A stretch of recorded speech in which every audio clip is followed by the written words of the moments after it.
Welcome to the Light of Sirio podcast. My name is Dori Fari and I will speak with a realized spiritual master about his views on life and the topic of spirituality.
I would like to apologize in advance for the sound quality, as this episode was recorded at a distance this time, but I'm sure that the content outshines this problem.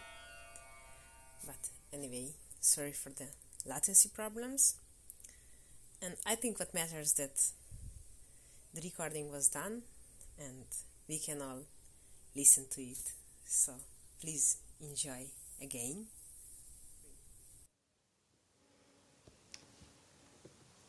So here we are again to hear the continuation of the interesting story of Master Sirio, how he reached India by land to find his spiritual guide, his spiritual master. So, in the last episode, we arrived together with you to Rishikesh, where we could witness, listening to it, how many miraculous events happened, like how we were taken care, which was very captivating for me, as you said that God had to take care of you because you were very sincere in your endeavor. So please continue the story so that we can know how it continued.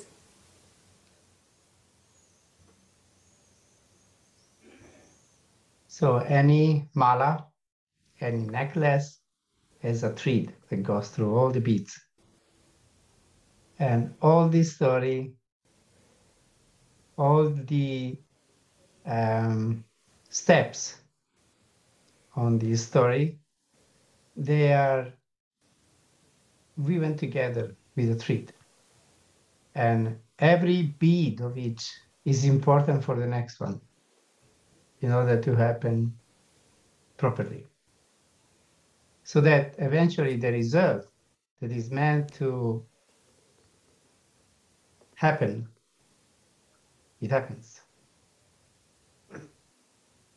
So I was taken to this small ashram of a Swami, disciple of Swami Shivananda, by these 3 American girls. And there I met this family of people from Turin who had been living in the ashram of Aurobindo for a year and a half. Now, these people could have been living in some other ashram. There are so many ashrams in India, so many gurus. But no, it was Aurobindo. Why? Because I had taken Aurobindo to be my guru. I mean, I have been studying his teachings. And it was very important that I met people who had been or were followers of Aurobindo, because there was the connection. There was to somehow conclude a phase of my quest, which was the bond I had developed towards Sri Aurobindo, so that I could know that that phase was closed and I had to continue in my quest, different direction. So both Adriano and this lady, I don't remember her name now, they were very important for this, because they told me things which made me realize that I had to look somewhere else, keep going. So anyway, this lady knew Adriano. So we talk about many things, and we talk about Adriano also. And she told me things about what he was doing now, what was his life, and what was the condition of his life. She was not so nice, according to what she told me. He was in a difficult situation. Anyway, we decided to go after 2 days to visit Adriano, who was living on the other side of the Ganges, Ganga. So at the time, there were no bridges. In order to go on the other side, you had to take a boat. So we arrived on the shore of the riverside, and we saw a boat coming towards us. So I look, and I saw Adriano on the boat. Amazing. I saw Adriano coming, and so I told him, "Oh, you remember me?" He said, "Oh, yes, yes." He came down from the boat, we greeted, and he said, "I'm going to do some things. I will be back soon. You go with them, and they will take you where I am staying." So we took the boat, we went on the other side, and we went to a small ashram, which was actually a room. Place where this, well, I don't know if there were more rooms, but I saw only one room and a courtyard. And so there was this girlfriend of Adriano who was staying there. And we waited for some time. We talked with her. And then Adriano came back together with this other man whom I found out to be his guru. Now, this person, I didn't really like his face. I didn't really like the person. And there was no good feeling between me and him right away. So I talked with Adriano, and he asked me, how was it in Hardware? I said, well, I felt it was not my place. So he said, oh, okay, you keep looking, he said, because India is it's a very strange country, he said, and you have to find your way through. So you keep looking. And so we talked some, and eventually I told the lady, I would like to go back. You want to go or you want to stay? She said, no, we go. So me, the lady, and the 3 children started off. And we went towards the shore of the riverside, to take the boat and go on the other side. But before we crossed, there was a kind of small restaurant. So we went aside to have a drink. I don't know if it was a chai or whatever. We had a drink. And as I entered the door, there was a boy standing there. And he kept looking at me. So we went inside, we had the drink that we had, whatever it was, and the boy kept looking at me, and he stayed there at the entrance, standing there. Now, when I came out, he looked at me and he asked, where are you from? I said, I'm from Italy. He said, oh, I am also from Italy. So did he ask you in English? Yes, he asked me in English. Well, a few words I knew anyway. No, I meant because maybe he got the suspicion that you're Italian, that's why he kept looking at you. Well, at first he asked me in English. Then when I said yes, he said, oh, sono anch'io italiano. I'm also Italian. So, where are you from? Again. I said, I'm from Milan. He said, I'm also from Milan. This is amazing. But what So, excuse me, just what I thought, it's really incredible. What impresses me that India is such a huge country. This world is so big, full of so many billions of people. And also Rishikesh is big, and you kept meeting Italians everywhere. It's like Italians are everywhere. It's just amazing. Like in Istanbul, you find Italians. Then you go to Pakistan, you find an Italian who guides you. Then you go to an ashram, you find an Italian, this lady. Then you just, in Rishikesh, you bump into Adriano just by chance. He's coming with a boat. And then you go to a restaurant to drink something, and then there is also another Italian. This is amazing. so he asked me, what are you doing in India? I said, I'm looking for a guru. He said, oh, in India, so many gurus, but most of them are fake gurus. I said, oh, very good information. So he said, I have met a really great guru. If you're interested, you can go with me and I give you something to read from his teachings. If you like, then I can give you his address. I said, oh, that's interesting. So yes, I go with you. So I told the lady, look, you can go and we meet back there at the ashram. So I went with him and he was staying just at the Shivananda ashram. So we went inside. There were a number of boys, Indians, mostly Indians, in this dormitory kind of thing. And he pulled out 3 pamphlets. One was called 7 Paths to Perfection. The other one was called Man, Know Thyself. And the other one was called God's Power, Christ's Power, Guru Power. So he gave me these 3 pamphlets, and I choose one. Now I don't remember which one. But were these in Italian or in English? In Italian, yes. Huh. There were very few translations from Master Kirpal at the time. And these were the 3 main ones, I could say. There was not yet a book, just a few discourses like this translated. So I chose one of them and I began reading. We were sitting on the floor. And as I began reading, I felt like a withdrawal from the body. And from up, I was looking at the pamphlet, myself reading the pamphlet. So I felt unusual because I never had an experience like that. So I told him, look, this has happened to me. And he said, well, don't mind, just keep reading. So I kept reading. And I found that his teachings, Master Kirpal's teachings, were not different or very different from Aurobindo's teachings, what I was used to, what I've been reading and studying. So I told him, well, I mean, these are the teachings. I don't find anything unusual in them, and I like them. That's what I'm used to.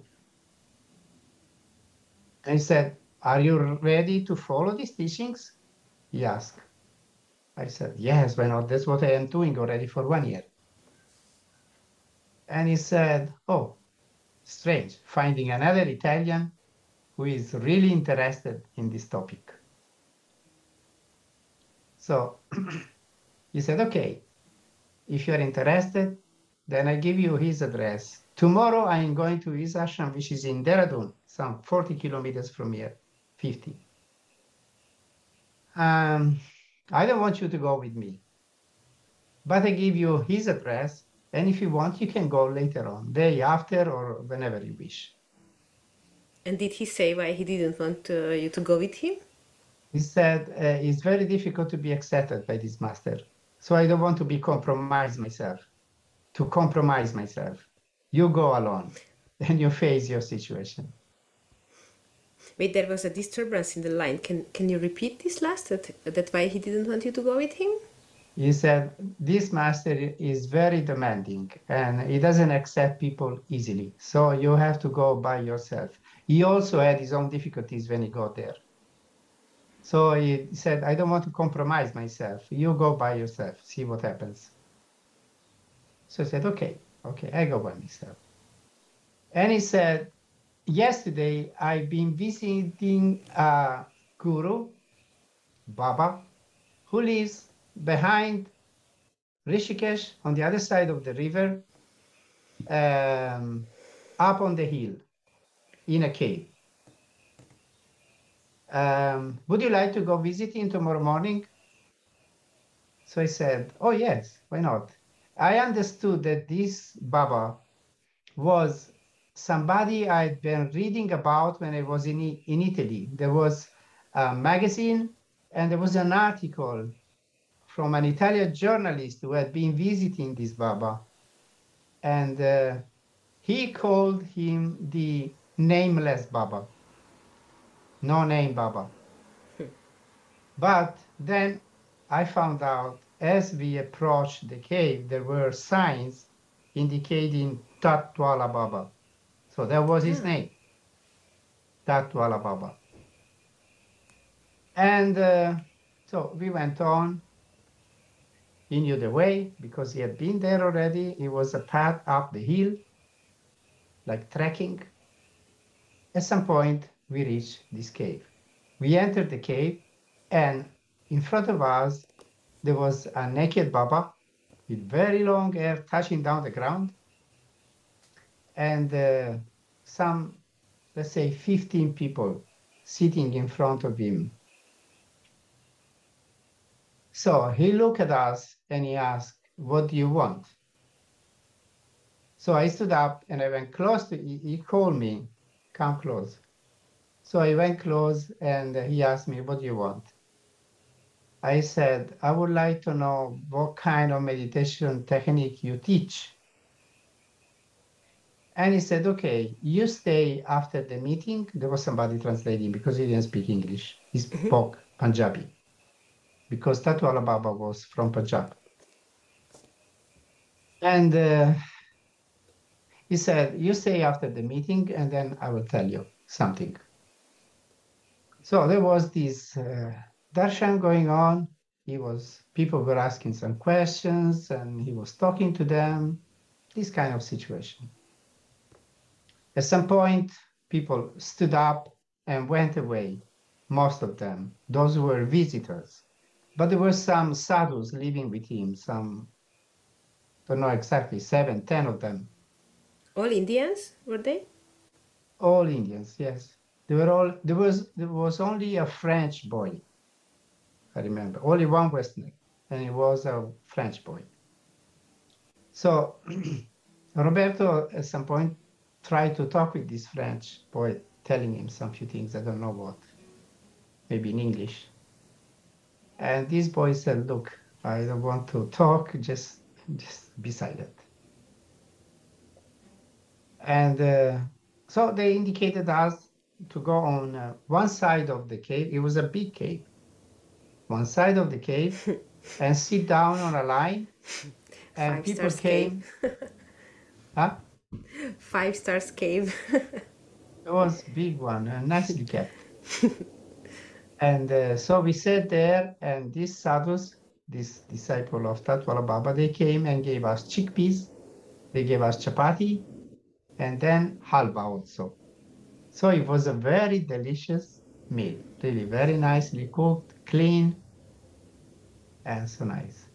So we had this meal, and while I was sitting down having the meal, I felt wrapped up by this very powerful halo of energy or light, very powerful, which was kind of cooking my back. It was very much on my spine and on my neck. I would call it like a Kundalini energy, very powerful. But did you feel it connected to this Tatwala Baba? Or was a presence, invisible presence, or was it the energy of the place? It was the energy of the place, definitely. Tatwala Baba was a very nice sadhu. I think he was very good. What he asked from me later on, I don't think it was even real. I think it was just like a test to send me away somehow. Anyway, so after the meal, we stood up, we went outside. There was like a rivulet coming down from the hill, and there was like a basin built in which the water was falling, and there was like a sink, a big basin in which the water was staying, and we could wash the dish inside there. So we all washed the dishes, somebody took care of them, and we went back inside. So I sat again there. Tatuala Baba had gone up in his own private cave. There was like steps going up, like an upper room. So he had gone out there to have his meal. He didn't have the meal with us. And then he came back down and he sat again there. So I was sitting there in front of him and he asked, maybe you should go, he said. Oh, just So I like said, this. well, you told me that after the meeting you would tell me something. And he said, yes, okay, if you want the mantra, that means initiation. In India, they call it getting the name from the guru. Means the guru gives you a name to repeat a mantra. So he said, if you want the mantra, you have to give me 200 rupees. So 200 rupees at the time, it was quite money. You could go on a list for some 10 days or maybe more even. I don't remember now exactly, but everything was very cheap in India at the time. It was like, let's say, 200 euros nowadays. And yeah, I thought, okay, I will think over. And if I feel like, I come back. He said, okay. He greeted, and we went. So as soon as we were far enough, Roberto said, oh, this can be a true guru. A true guru will never ask for money. I said, okay. He said, you go to Kirpal Singh. You will see. He is a real guru, and he won't ask you for any money. But did you mean this when you said that you think maybe it was not even real, which Tatwala Baba asked you? Well, that's what I meant. Yes, I don't know, because a sadhu like this, it was leading very simple life. It's very strange that he would ask this much money for giving. I don't know if he was asking other people the same way. Anyway, to me, it had the effect that I just went away, and the deal was concluded. Well, he had So to I send went you away. away, maybe. Because even now you can find on internet videos of Tatwala Baba. He was a very nice person. Eventually, then he ended up very badly because, among sadhus, there is big jealousy also. And those who are successful, especially in attracting people and attracting Westerners, the other sadhus become very jealous. So there was a sadhu being very jealous of Tatwala Baba. And 1 year after I was there, this sadhu shoot at Tatwala Baba and killed him early in the morning, like 5 o'clock in the morning. So I'm very sorry for this, but it seems that people who were around him knew because he had told them. I feel that my life is going to be short, and very soon I will die. That's what people say who were around him, that he had this feeling that his life was going to end soon. They say that Tatwala Baba was old, like 80 years, but it didn't look like 80 years at all. He was still a man, a very strong man with a very healthy body and nice looking man. Anyway, that was the end of this story with him. We went down to Rishikesh, and in the afternoon, Roberto, that was the name of the boy, took a bus and went to Dehradun. So he told him, tomorrow you do the same. Come here, buy the ticket, take the bus, and go to Dehradun. Then from Dehradun, go to Subhash Nagar. He gave me the address. And since I didn't speak English, he wrote to me 3 sentences. Once you get to the ashram, you say, I have been reading the teachings of this master. I would like to stay here and be initiated by him. So this was too much for me. I couldn't remember all these many words in English. So I try to read them sometimes, but I could never memorize them. When I tried to repeat them in my mind, I was not able. So anyway, I went back to the ashram. I told this lady and to the Swami, look, tomorrow I'm going away. And the Swami asked me, where are you going? I said, I've been given the address of a guru in Dehradun called Kirpal Singh. What do you think about? He said, oh, Kirpal Singh, great guru. He said, yes, go to him. He's very good. Oh, nice. So I thought, oh, good. That's a good indication. And so I told the lady also, and I had my backpack and guitar also. So I asked the Swami, may I leave here the guitar? Because then I will come back at some point. I don't think I'm going to stay there. I will come back to pick it up. He said, okay, leave it, no problem. So in the afternoon, next day, I went to the bus stand. I think it was like 4 o'clock in the afternoon. It was the same time when Roberto left. But when I reached there at the counter, there was a line of people, queue. And I put myself in the queue. And the person at the counter kept giving tickets to everybody. But when I reached there, he said, close, no tickets anymore. Oh, no. So what is this? One ticket. He said, no, finish. So, my God, so how do I go now? So some people over there, they said, look, there is a taxi forming, people to get into it. When there will be enough people, then it will start off to Dehradun. So you can join with them. So the bus went, and we kept waiting that enough people would be available to go in the taxi and go to Dehradun. So we waited. At some point, there were 5 or 6 people, means enough people to go. So we started off. And if I had gone with the bus, I would have reached the ashram in daylight. But since I took the taxi and it became a bit late, then once I reached Dehradun, it was already at sunset and it was getting dark. So once I got down from the bus, up to Rishikesh, it was all normal. Nothing was happening, nothing unusual in myself. But once I reached Dehradun, I asked the people there, I have to go to Subhash Nagar. Where do I go? They said, you go there on the other side of the road. There will be a bus coming. You pick up that bus and it will take you to Subhash Nagar. Subhash Nagar is the area where Master Kirpal's Manav Kendra was located. So I went on the other side And I began waiting. And as I was waiting, I began feeling like wrapped by a holy presence, I would say, by a very peculiar kind of energy, which I was not used to. As I said, since I reached India, I was feeling always a strong magnetism. But there it was different. It was like feeling above this world and feeling so blessed, so blissful.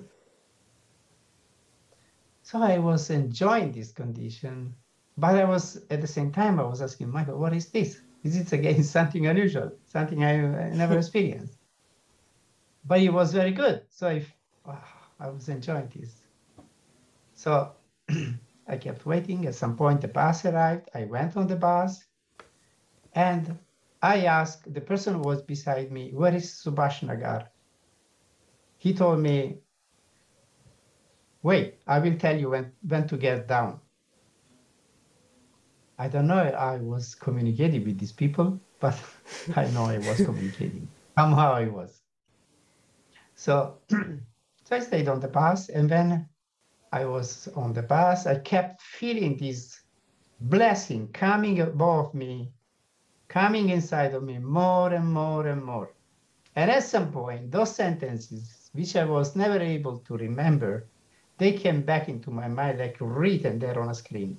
And it Wow. was, I have been reading some teachings of this master. I would like to stay here and be initiated by it. So I thought, wow, incredible.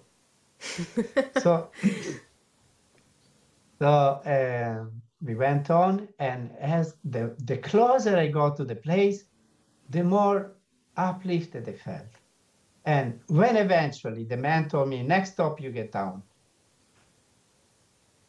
The next stop came, I went down the bus, and I felt so much in ecstasy, so blissful, that I thought, my God, where I ended up. Wow. I look up on the sky and I saw like a dome of light covering the whole place. So I thought, my God, am I still on Earth or I am on some other planet? I just repeating the thoughts which came into my mind on that occasion. So I was really wonderstruck. So I began moving. The bus went, I crossed the road, and on the other side, I saw a couple of people, elderly people. So I went to them and I asked, where is Manav Kendra? They said, oh, come along with us. Just follow us. So I followed them and they took me just to the gate. And the closer I got to the gate, the more I felt blessed and uplifted. And when I reached the gate, they said, you're gone. So at the gate, there were some 3, 4 people sitting on the ground. And there was a gate. And I look at these people, and in my perception, this was the gate to heaven. And these people were the guardians of heaven. Oh. That was my perception. On this level, it was just a gate made of iron and 3 people sitting there. But in my perception, this was the gate to heaven, and these were the guardians to heaven. So I went inside. They said, they were very kind. Just go along. So I began walking, and right away on the left side, I saw a big building, like a villa, and a house with a veranda and a man sitting under this veranda. On the other side, there was a big pond, oval shape. It was just built this ashram. It was very nice, very beautiful. And the perception I had, it was like entering to the most pure place on earth. Wow. Clean, nice, perfect. So when I look at this man, I saw him all wrapped in a halo of light. And the thoughts that came into my mind, which were unusual thoughts for me, for my psyche, it was, my quest is ended. And if it is true that God incarnates on earth as a man, then this man must be God on earth. Wow, It was just a spiritual intuition, spiritual perception, which came spontaneously. well, like a revelation, no? Like a revelation, yes. Well, but the Yes, the word. perception. That's the right word, revelation. So I mean, to make a stupid question, was it Master Kirpal sitting there under the veranda? Yes, of course, it Of was Master course. Kirpal. Nobody had to tell me that he was the master because nobody needed to tell me. So there was a fence made of some bushes. I went around. So I was on the other side, and there was a small entrance, and I stood there. There was a man sitting near Master Kirpal, just on the steps of this veranda. He stood up and came to me. He came to me and he asked, "What do you want?" He wasn't kind at all, Oh, just very stern. "What do you want?" So I said, just those sentences. "I have been reading some teachings of this master. I would like to stay here and be initiated." So, like if I had asked, "May I kill you?" He said, "No, no, no, no, no, no. You can't no. stay here." Just like this. "No, no, no, no, no, no. You can't stay here. You have to go." So I was so surprised because now I was in heaven. And this person, in heaven, everybody must be kind, but this person was not kind. So he was breaking the enchantment, Oh, the spell. He was well, broken. yes, the whole story sounded like a fairy tale, no? Fairy tale. Yes, Like, oh, I entered the gates of everything heaven, blissful, everything everything beautiful. nice, Then I go everything, there, and everybody then, kind. yes, I go to India, they take me by car, I keep meeting Italians, then the sentences come into my mind, everything beautiful, and then all of a sudden, like, crumbles down.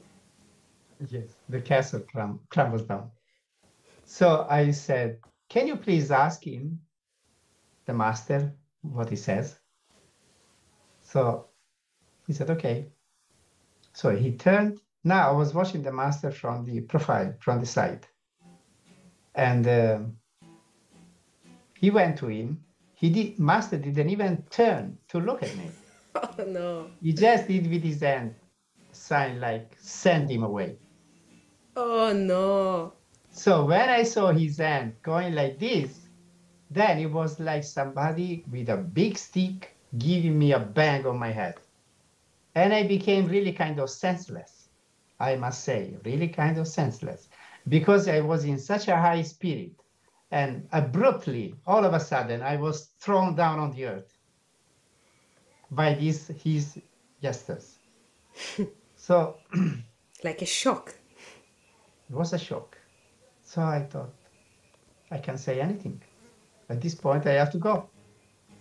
So I was so shocked that I didn't go back the way I came, which would be normal. But I began roaming around this big pool, walking around. It was very beautiful.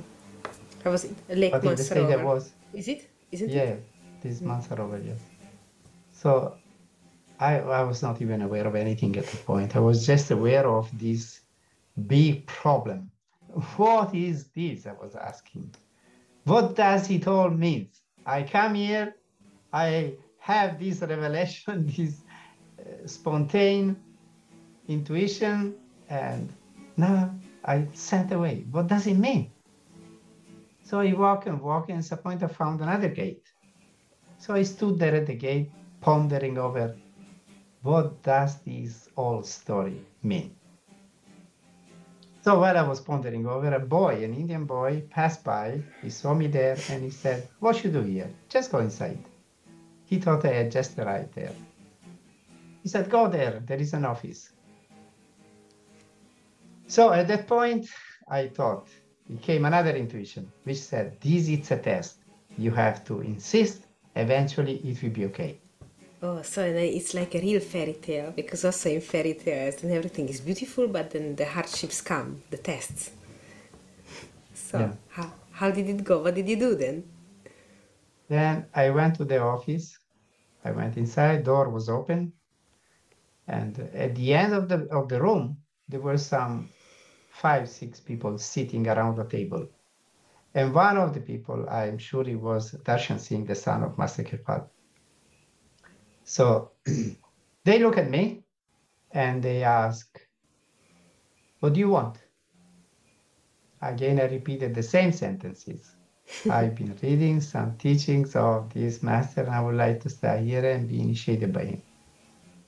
So again, in a very unkind way, they said, no, this place is not for you. You just go. So at It's that point, like you had a mark on you, that they look at you and they just wanted to send you away. maybe, but I had long hair, and in Master Kirpal's environment, they were quite, let's say, normal people. And I was looking very much like a sadhu. So I was kind of different than the usual environment, usual people there. Maybe it is because of this. Anyway, they told me this not is meant for you. You better go back to Dehradun. So at that point, I thought, well, you don't get rid of me so easily. I kept staring at them and staying there and not moving. So they turned to themselves. They began talking again. At some point, they turned back and I was still there. So they said, you have to go. I said, no, I don't go. So to solve the situation came a lady, and she was an Israeli, somebody from Israel, initiated by Master. So she came to me and look, in the whole ashram, apart from Roberto, who was not there who was there but didn't happen to appear, this lady was the only one who spoke Italian again. She just happened to be there where you were. Yeah, she came there and she asked, so what's the matter with you? Where are you from? I said, I am from Italy. And again, I would like to stay here and be initiated by this master. She said, well, master is very busy these days. There are very big things happening. And you better go back to Dehradun now, find a room in a hotel and come back tomorrow. Talk with the master and see what happens. I didn't tell her that I had seen the master already and he sent me away, of course. But actually didn't even come back into my mind. Yeah, well, you have seen him, but he hasn't seen you because he didn't turn towards you. So anyway. So she spoke so well Italian. She could explain everything in Italian to you. She told me, yes, you go back to there, then you better cut your hair, she said, and come here, back here dressed in a better way. So when she said this, I thought, never. Oh, the rebellious one. I was attached to my look. I like to be like that. I didn't want to cut my hair. Anyway, I went back to Dehradun. I found a room in a hotel, a very simple hotel, very cheap. I took this room. I slept there. And next morning when I woke up, I began thinking, well, what do you care more about this, your hair or being accepted by the master? So I went to a barber, I cut my hair, and I went back to the ashram once But again. did you already have beard also at that age? No, because there was a time where I had beard already before, but there was a time in which I was shaven. Yes, I was completely shaven. So I had this long hair, I cut my hair, so I looked like a very nice, let's Nice say, young man from Italy. nice looking young boy, So I wear my jeans, my shirt, and I went back to the ashram. So I think we continue next time what's going to happen next, which is again very, very interesting. Well, it's like when one is watching a movie or something, and or a series in the TV, and then there is a very exciting part, and then to be continued. Yes, yes. So Thank you for this, and we we can't wait continue these next time. 2 weeks to pass to listen to the continuation. It's going to be very interesting, the next phase. Very. I will say the transformation of man. That's the word that describes what happened to me next. Okay, so thank you very much, Master, to dedicate your time to us and telling your story. And I am saying to the listeners that if anybody wants to send any questions, then you can send to siriopodcast@gmail.com, and in later episodes, Master will be able to reply them. So, next episode comes after 2 weeks with the transformation of Sirio, and we shall see how it unfolds.